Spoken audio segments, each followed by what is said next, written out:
அறத்தின் வழி நின்று வழிபடுத்த இனத்திற்கான ஒரு ஊடகம் வள்ளுவம்.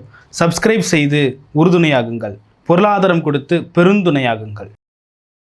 வள்ளுவம் நேயர்களுக்கு வணக்கம். அரசியல் பேசு நிகழ்ச்சிக்கு உங்களை நம்மோடு இணைந்திருக்கிறார் அரசியல் திறனாய்வாளர் திரு ரவீந்திரன் துரைசாமி அவர்கள். சார் வணக்கம். சார் வணக்கம் ராபின். நல்லா இருக்கீங்களா சார்? நல்லா இருக்கு ராபின். சார், 2 நாட்களாக டெல்லியில் முகாமிட்டு கொண்டிருக்கிறார் அண்ணாமலை என்ன முடிவு எடுத்திருக்கிறார்? அவருடைய ராஜினாமா கடிதம் பாஜக ஏற்றுக்கிட்டாங்களா? பாஜக என்ன முடிவில் எடுக்கிறாங்க என்ற ஒரு கேள்வி எல்லாம் எழுந்திருக்கிறது. எப்படி பார்க்குறீங்க? RSS இயக்கம் அண்ணாமலை இழக்கக்கூடாது இன்னும், பாஜகவில் பல நல்ல இதயங்கள் அண்ணாமலை இழக்கக்கூடாது இன்னும், கடைசி கட்ட சமரச முயற்சி நடக்குதுங்கிற செய்திகள் நம்ம ஊடகத்தில் அறிகிறோம். அண்ணாமலையை பொறுத்தளவில் அவர் தனி ஒரு இயக்கம் ஒரு சில ஆண்டுகள் பண்ணிக்கிட்டு தன்னை வலுவாக கட்டமைச்சுக்கிட்டு அவர் விஜய் பாணியில் விஜய் மாதிரி ஒரு சிஎம் கேண்டிடேட்டாட்டு 2031 அவருக்கு டார்கெட்டுன்னு போகிறதுக்கு ஒரு வாய்ப்பு இருக்கு மாதிரி என்னுடைய அனுமானம். அண்ணாமலை சென்ட்ரிக் எலெக்ஷன் ஆட்டு 31 சட்டமன்ற தேர்தலில் களங்காணுங்கிறது தான் அண்ணாமலையோட நோக்கமாக இருக்கும்னு என்னோடய பார்வை. இதற்கிடையில் அவரை பாஜக இலக்காண்டாம்னு ஒரு பெரிய மூவ் நடந்துகிட்ருக்கு. ஓகே சார், பாஜக கிட்ட அவர் கொடுத்த கடிதம் ஏற்றுக்கப்பட்டதா சார்? ஏன்னா இன்னைக்கு காலையில் ஏற்றுக்கொள்ளப்படலைங்கிற கருத்தை நயனார் நாகேந்திரன் அந்த கருத்தை முன்வைக்கிறார். சார், அண்ணாமலை புதிய கட்சி தொடங்கினால் இந்த கட்சியால் யாருக்கு சவால்? அவர் புதிய கட்சி இப்போல்லாம் தொடங்க போகிறது இல்லைப்பா. ஓகே, 2031 தான் டார்கெட்டுன்னு வரும்போது இப்போல்லாம் அவர் புதிய கட்சி தொடங்க போகிறது இல்லைங்கிறது தான் என்னோட கருத்து. ஜூன் 4 அவரோட பிறந்த நாள், அதுக்கு அடுத்த நாளில் நல்ல அறிவிப்பு வரும் அப்படின்னு சொல்லிட்டு பேசிக்கிறாங்க. அதான் அறிவிப்பு வரும்னா ஒரு அமைப்பு இயக்கம் அந்த மாதிரி தான் ஓடும். இப்போ விஜய் கட்சி ஆரம்பித்து மக்களவைத் தேர்தலில் நிற்கல, இடைத்தேர்தலில் நிற்கல, 2026 தான் டார்கெட்டுன்னு வந்தாங்க, டார்கெட்டை அச்சீவ் பண்ணிட்டாங்க. இங்கே இவர் டார்கெட் 2031 தான் இவருக்கு டார்கெட் இருக்கும். அப்போ அதுக்கடையில் வரக்கூடிய பார்லிமெண்ட் எலெக்ஷன், ராகுல் சென்ட்ரிக்கு மோடி சென்ட்ரிக் எலெக்ஷனில் இவர் கால் வைப்பாரா? அப்போ பார்லிமெண்ட் இல்லை அவருக்கு. அப்படின்னா அவர் அவர் பெரிய பாப்புலாரிட்டி இருக்குது. இன்னைக்கு கூட அவர் ராஜினாமா ஏற்றுக்கொள்ளப்பட்டாரா படலையான்னு அவரை பற்றி ஊடகங்களில் தலைப்புச் செய்தி வர்றது அவருக்கு ஒரு பெரிய பப்ளிசிட்டி. இதெல்லாம் அவர் தனக்கு சாதாரணமான முறையில் பயன்படுத்திக்கிட்டு ஒரு பெரிய அமைப்பை தமிழ் மண்ணில் கட்டமைச்சிக்கிட்டு 31 சட்டமன்ற தேர்தலை டார்கெட்டாக வச்சு வருவாருங்கிறது என்னோட ஒரு பார்வை. ஓகே சார், ஒரு மாநில தலைவராக இருந்து 18 விழுக்காடு வாக்குகளை ப்ரூவ் பண்ண லீடர் இந்த ஒரு முடிவை எடுக்கிறதுக்கான காரணம் என்னவா இருக்கும்? ஏமாற்றங்கள் தான், அரசியல் ரீதியான ஏமாற்றங்கள் தான். அவர் பாதையிலேயே 26 விட்டுருக்கலாம். சட்டமன்ற தேர்தல் தானே, பார்லிமெண்ட் தேர்தலை அவர் பாதையில் விடாமல் 6, 12 இடையில 8 முடிச்சிருக்கலாம். சட்டமன்ற தேர்தலில் அது கூட்டணி தேவையே இல்லை, விட்டுக்கிட்டு அந்த பலத்தின் அடிப்படையில் பார்லிமெண்ட்டுக்கு கூட்டணி போயிருக்கலாம். அது 11 விழுக்காடு பலம் பாராளுமன்றத்தில் வந்தவர் சட்டமன்றத்தில் கணிசமான பலத்தை காட்டியிருப்பாருன்னா அது 29 பாஜகவுக்கு ஒரு பெரிய ஸ்டேக்ஸ் இருந்திருக்கும்.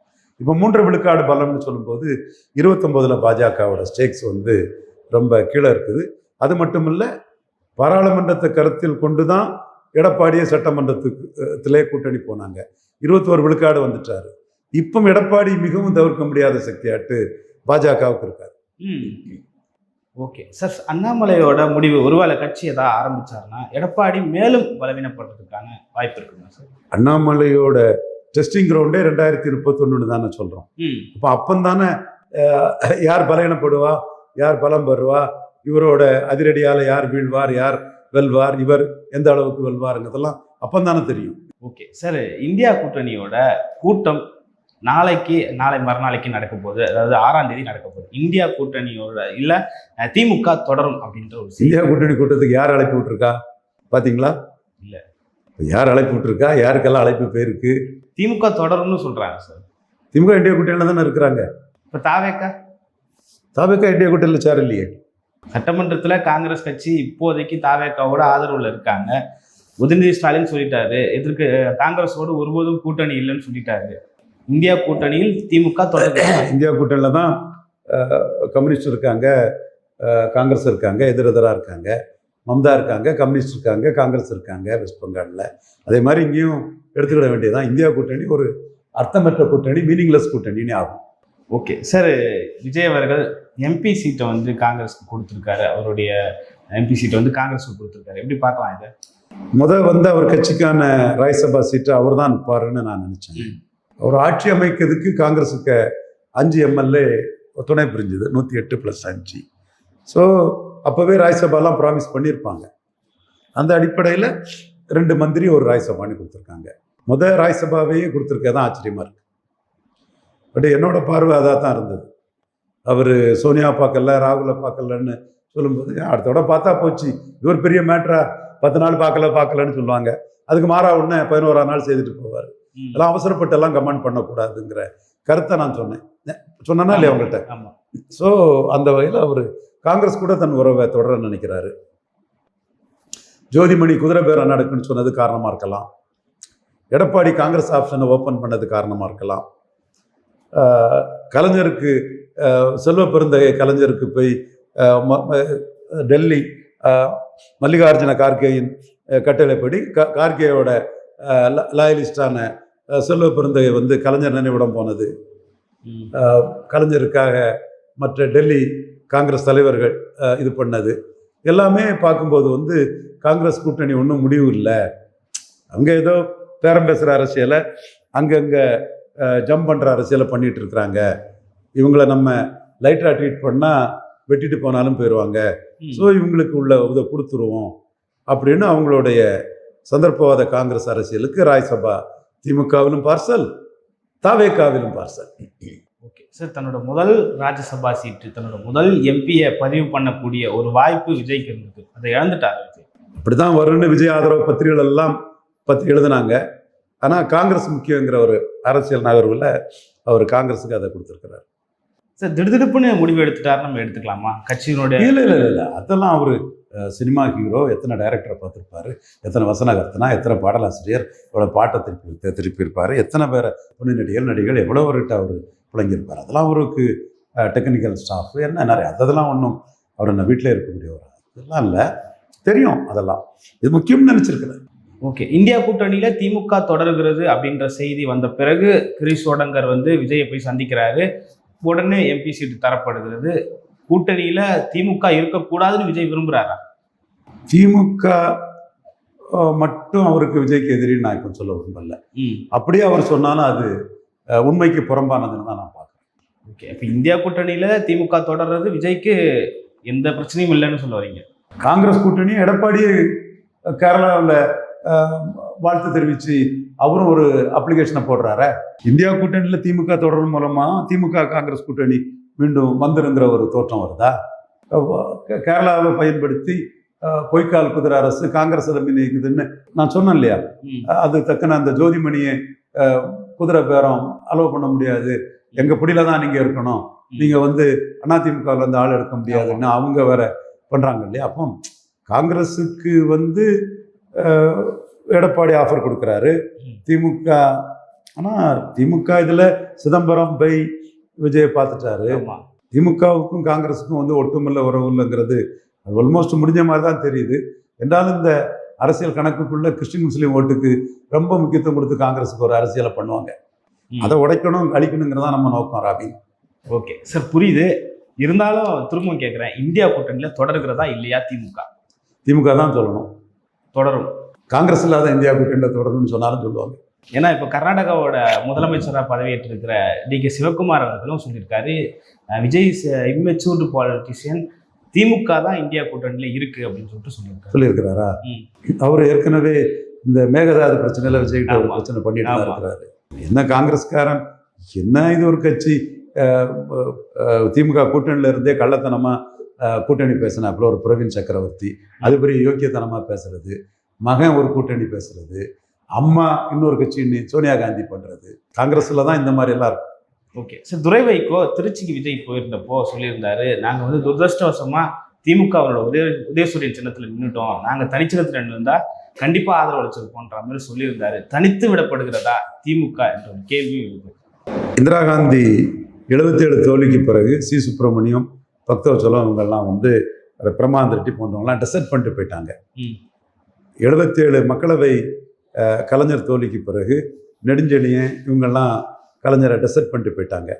அப்போ குமரியானந்தன் சொன்னார், எம்ஜிஆர் பேயாச்சு நம்ம யார் போனாலும் அவரும் கைப்பையும் போகும், நிழல் கூட போகாதுன்னாரு. ம். அதே மாதிரி இன்னைக்கு திமுக தோல்விக்கு பிறகு திமுக பலரும் டிசைட் பண்ணிட்டு போகிறாங்க. பட் பார்ட்டி இன்டாக்டாக இருக்கு. ஓகே. கூட்டணி கட்சிகள் வந்து காங்கிரஸ் டிசைட் பண்ணதும் காங்கிரஸ் பாதையிலே சிபிஎம், சிபிஐ, இந்தியன் யூனியன் முஸ்லீம் லீக் எல்லாருமே போயிட்டாங்க. ஸோ திமுகவின் பிரதான கூட்டணி கட்சிகள் வந்து டிஎம்கேயை விட்டுட்டு போயிட்டாங்க. மதிமுக போன்றவங்க வந்து நாங்கள் இந்தியா கூட்டணியில் இருக்கோம், இந்தியா கூட்டணியில் விஜய் வரணும்பாங்க. பார்க்காங்க கலைஞர் ஸ்டாலினையும். ஆனால் நாங்கள் சிம்பலில் ஜெயித்திருக்கணும், அப்படி ஜெயித்திருக்கணும்னு. இது இயல்பு, அதிகாரத்துக்கு அதான அரசியல். அப்போ ஆளுங்கட்சியை ஒட்டி தங்களுடைய நடவடிக்கைகளை பட்டும் படாமலை, தொட்டும் தொடாமல் அப்படி தான் அரசியல் கட்சிகள் நகரும். ஓகே. ஸோ திமுகவும் வந்து தங்களை அப்டேட் பண்ணிக்கணுன்றதுக்காக புது புது வியூகங்கள்லாம் பண்ணுறாங்க.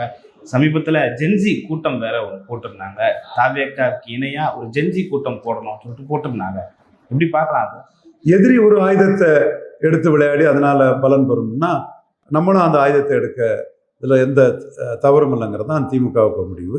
இதே தான் அதிமுக திமுகவுக்குள்ள ஜாதி அரசியல்னாலும் சரி, எல்லா அரசியல்னாலும் சரி, ஒருத்தர் கை வைக்கிற இடத்துல தான் இன்னொருத்தர் கால் வைப்பாருன்னு மற்றவங்க விமர்சனம் பண்ணக்கூடிய அளவுக்கு ரெண்டு பேருமே எந்த இடத்துல ஓட்டு வருமோ அந்த இடத்துல இன்னொருத்தரும் அந்த இடத்துக்குள்ளே போய் கிளம்புவாங்க. அது இயல்பான இயற்கையான ஒன்று தான். ஜென்சி ஓட்ஸுக்கு நம்ம கோட்டை விட்டுட்டோன்னு திமுக நினைக்கும் போது அந்த ஓட்டையும் கையில் எடுக்கிறதுக்கான ஒரு அரசியலை அவங்க பண்ணத்தான் செய்வாங்க. அதுதான் 2-3 நாளைக்கு முன்னாடி நல்லா இருந்தது. அந்த கூட்டம் நல்லா தான் பண்ணாங்க. அது பெரிய விமர்சனத்தையும் வச்சிருந்தது சார். அதாவது இன்ஸ்டாகிராமை வச்சு தான் நாங்கள் ஆட்சியை பிடிச்சோன்னு திமுக விமர்சிக்கிறாங்கன்னு சொல்லிட்டு தாவேக்கா தரப்புல வந்து இல்லை அதுவும் ஒரு ஆப்ஷன் தான். இன்ஸ்டாகிராம் வச்சு ஒருத்தர் பிடிச்சிட முடியுமா? என்னங்க, மல்டிபிள் ஃபேக்டர்ஸில் இன்ஸ்டாகிராம் பிரச்சாரமும் ஒரு மேட்ரு தான். அதை வச்சே போட்டுக்கிட்டு அதெல்லாம் ஏற்றுக்கொள்ளத்தக்கதில்லை. 10-12 ரீசனில் அதுவும் ஒரு ரீசன். சார், முதல்வரான பிறகு சட்டமன்ற உரையை தவிர வேற எந்த உரையும் விஜயை பார்க்க முடியாமல் இருந்தது. திருச்சியில் அவர் ஒரு நீண்ட உரையை, நன்றி உரையை பேசியிருந்தார். அது பெரிய எதிர்ப்பு வந்து எதிர்கட்சிகள் மத்தியில் வைக்கப்பட்டிருக்கு. குறிப்பாக உதயநிதி ஸ்டாலின், ஆராசாலாம் பயங்கரமாக எதிர்த்து டிடிவி தினகரன் கூட இன்னைக்கு அடிச்சிருக்கிறாரு. ரொம்ப கான்ஃபிடண்டாக அடிக்கிறார். டிஎம்கே அல்லு சில்களை வச்சு ஆட்சி அமைச்சிருக்கீங்கன்னு ஒரு பாயிண்ட் சொல்கிறாரு. அந்த விஜய் ஆதரிக்க கட்சிகள் யாருக்குமே 4 விழுக்காடு ஓட்டு கிடையாது. நாம் தமிழருக்கு ஓட்டு விஜய் ஆதரிக்கிற எந்த கட்சிக்குமே கிடையாது. அதான் டேட்டான்னு நினைக்கிறேன். ஓகே சார், அந்த பேச்சு, முதல்வரோட பேச்சு எப்படி பார்க்குறீங்க? முதல்வரோட பேச்சு சட்டசபையில் ரொம்ப பொலைட்டாக இல்லை. திருச்சி கூட்டத்தில் கொஞ்சம் அக்ரெசிவாக இருந்தது. ஸோ பப்ளிக்கில் கொஞ்சம் அக்ரெசிவாக பேசணும்னு முடிவு பண்ணியிருக்கலாம் அவர்.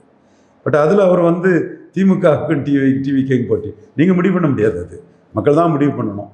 திமுகவுக்கும் அதிமுகவுக்கும் போட்டிங்கிறத தான் இது தாவேக்கா வந்திருக்குது. இப்போ அந்த இடத்துக்குள்ளே இன்னைக்கு தேர்தல் முடிவுக்கு பிறகு தாவேக்கா திமுக கூட்டணி கட்சிகளால் பலம் பெற்றிருக்குது. அதிமுக கூட்டணி கட்சிகளில் எந்த ஒரு பெரிய மாற்றமோ எதுவும் இல்லை. அவங்கவுங்க மாறுபட்ட கருத்துக்கள் இருப்பாங்க. அன்புமணி மாறுபட்ட கருத்து இருந்தாலும் எடப்பாடிக்கு எதிரான ஒன்று இது அவர் போகலை. பாஜக அப்படி அது ஒரு விலகாமல் அப்படி இருக்குது. நீங்கள் வந்து பாஜக எதிர்ப்புங்கிறது தாவேக்கா தான், திமுக இல்லைங்கிறத ஒரேடியாக காங்கிரஸும் பட்டும் படாமலும் விட்டும் விடாமலும் முடிவாக அந்த சைடு தான் இருப்பாங்க. சிபிஎம், சிபிஐ, விசிகா எல்லாமே பண்ணிட்டாங்க. அப்போ நீங்கள் வந்து 10 எம்பி, சுமார் 9 Tamil Nadu, 9 MP, 5 MLA, corporation chairman இதெல்லாம் உள்ள ஒரு கட்சி உங்கள்கிட்ட வந்தாச்சு. திமுக விட்டு ஒரு 2 எம்பி 2 எம்எல்ஏ உள்ள ஒரு கட்சி, முனிசிபல் வைஸ் சேர்மன் உள்ள ஒரு கட்சி திமுக விட்டு உங்கள்கிட்ட வந்தாச்சு. 2 எம்பி 2 எம்எல்ஏ உள்ள சிபிஎம் உங்கள்கிட்ட வந்தாச்சு. 2 எம்பி 2 எம்எல்ஏ உள்ள கட்சி சிபிஐ உங்கள்கிட்ட வந்தாச்சு.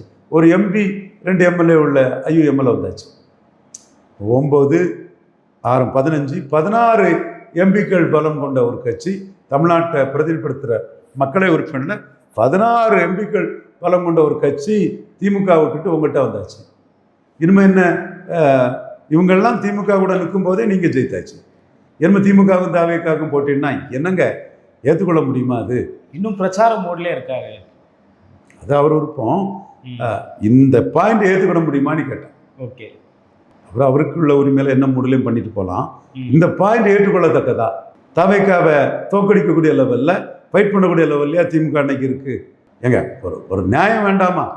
அது இருக்குதுங்கிற மாதிரி நீங்கள் பிக்சர் கொடுத்தீங்கன்னா இருக்குது. திமுக தொண்டா இருக்கான், திமுகக்குள்ளும் இருக்கான். கூட்டணி கட்சி இல்லாமல் திமுக என்ன வாக்கு வரும்? 30 விழுக்காடு, 25 to 30.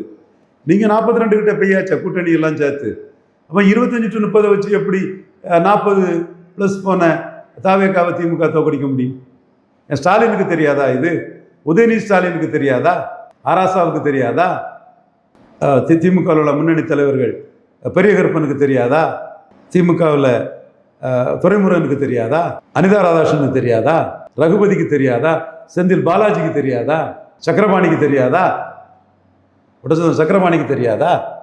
திமுக இரண்டாம் கட்ட தலைவர் யாரு விஜய் சொல்றத ஏத்துக்குவாங்க? விஜய் தன்னைத்தானே தேவையில்லாம குறைக்கிறாரா அல்லது தன்னோட தேவைக்காக திமுகவை தூக்கி பேசுறாரா? அவர் பேசுறது உண்மை இல்லைங்கிறது திமுக இரண்டாம் கட்ட தலைவர்களுக்கு தெரியுமா தெரியாதா? சொல்லுங்க ராபின். சார், இருந்தாலும் பிரதான எதிர்க்கட்சி பிரதான எதிர்கட்சியை வந்து தோக்கடிச்சதுனால தானே அவங்க பிரதான எதிர்கட்சி அல்லது ஆளுங்கட்சி. அந்த ஆளுங்கட்சியில இருந்து தான் 16 எம்பிக்கள் வெளியே அங்க போயிட்டாங்களே. முனிசிபல் துணைத் தலைவர்கள், முனிசிபல் சேர்மன்கள் போயிட்டாங்க. எல்லாரும் மொத்தமா ஏத்துக்கிட்டு போயிட்டாங்களே. 13 எம்எல்ஏக்கள் போயிட்டாங்களே. 5 கட்சி போயிட்ட. அதுக்கப்புறம் எப்படி ஏற்கனவே தோத்த திமுக இவங்களையும் தாவேக்காட்டை இழந்துக்கிட்டு தாவேக்கா எப்படிங்க ஃபைட் பண்ண முடியும்? லாஜிக்கு விஜய் பேசுறாரு, முதலமைச்சர் பேசுறாருங்கிறத திமுகவில் யாருங்க இதை ஏத்துக்குவா? சேர்பாவை ஏத்துக்குவாரா? அவர் ஏதோ உள்நோக்கத்தோட பேசுறாருன்னு தானே பார்ப்பாங்க. இல்ல உதயநிதி ஸ்டாலின் ஏத்துக்குவாரா? நீங்களே சொல்லுங்க சார். அதில் என்ன சார் உள்நோக்கம் இருக்க போகுது? அது விஜய்க்கு தான் தெரியும்.